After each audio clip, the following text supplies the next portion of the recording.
हाय, मेरा नाम जय है। मैं आज आप लोगों को अपनी एक सच्ची कहानी बताने जा रहा हूँ। यह घटना 4 महीने पहले की है, जब मैंने पहली बार टप्पा टप किया। मैं अहमदाबाद में रहता हूँ। मेरे पड़ोस में एक आंटी और अंकल रहते हैं। आंटी की उम्र 40-42 साल होगी। उनका एक बेटा है जो दूसरे शहर में रहता है। एक दिन मैं कॉलेज नहीं गया तो दोपहर को मैंने एक फिल्म देखी। उसमें बहुत अश्लील दृश्य देखकर मेरा मन में पिलाई करने की बहुत इच्छा होने लगी, तो मैं अपनी छत पर गया और नुनू हिलाने लगा। जब मैं हिलाने में मशगूल था तब बाजू वाली आंटी कपड़े सुखाने छत पर आए और उन्होंने मुझे देख लिया।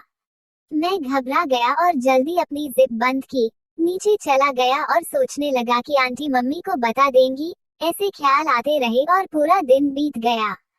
दूसरे दिन मैं कॉलेज से घर आया। आंटी ने मुझे देखा तो मैं जल्दी से अपने घर में चला गया।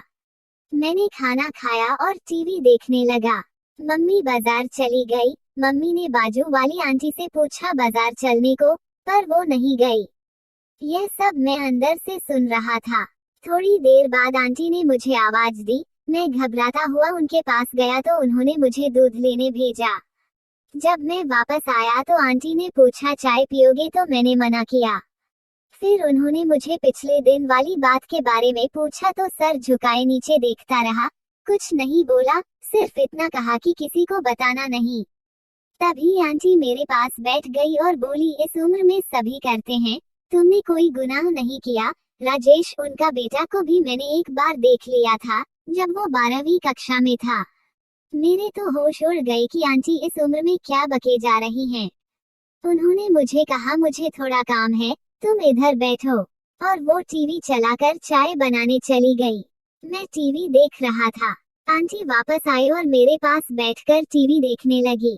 तभी आंटी ने मेरे पाँव पर हाथ फेरना शुरू किया। तब मुझे समझ आ गया कि आंटी की इच्छा क्या है। तब धीरे धीरे आंटी ने हाथ आगे बढ़ाया और मेरा नुनू सहलाने लगी, जो पहले ही पूरे रौब में था। मुझे भी मजा आ रहा था पर कुछ नहीं बोला। धीरे धीरे आंटी गर्म हो गई और मैं भी उनके संतरे जैसे दूध सहलाने लगा। वो और भी गर्म हो गई। 10 मिनट के बाद मैंने अपना हाथ उनकी खजाने पर रख दिया और उसमें उंगली घुसा दी। आंटी को झटका लगा पर मुझे कुछ नहीं बोली।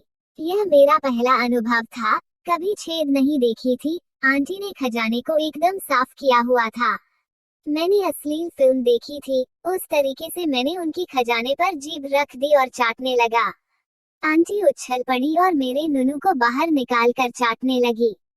मैं खड़ा था। मैंने बोला, 69 की अवस्था में मजा आएगा। यह सब मैंने देसी मसाला लैब से सीखा था। उन्होंने वैसा ही किया। करीब 5 मिनट के बाद आंटी ने कसकर मेरे सर को दबोच लिया और खड़ी हो गई और मेरा नुनू चूसने लगी और बोली, 10 साल से भूखी हूँ, रोज उंगली डालती हूँ, तुझे पकड़ लिया इसलिए हिम्मत आ गई कि तेरी भी चुप मेरी भी चुप। आप समझ गए होंगे मेरा कहने का मतलब। और मैं झड़ गया उनके मुंह में। थोड़ी देर बाद आंटी ने मुझे दूध पिलाया और फिर मेरे नुनू से खेलने लगी। मैं फिर गर्म हो गया। फिर आंटी को बिस्तर पर लिटाकर मेरा 7 इंच का नुनू उनकी खजाने में डालने लगा, पर जा नहीं रहा था। आंटी बोली, जल्दी कर, फाड़ दे इसको, बहुत खुजली हो रही है। तो मैं जोश में आ गया और जोर का धक्का लगाया। आंटी दर्द के मारे चिल्ला उठी पर मुझसे कुछ नहीं बोली, बस मुझे कसकर पकड़ लिया और नीचे से धक्के लगाने लगी। करीब 20-22 मिनट बाद मैं झड़ गया। इस बीच आंटी 2 बार झड़ चुकी थी। फिर आंटी से बोला, आप कभी किसी को बताना नहीं। तो उन्होंने बोला, मुझे जीने की राह मिल गई, मैं भला क्यों किसी को कहूँगी। आज तक मैंने कई बार आंटी को बोला है और रात को जब अंकल सो जाते हैं तो देर रात में भी मैंने उनको कर लिया, पर कभी कभी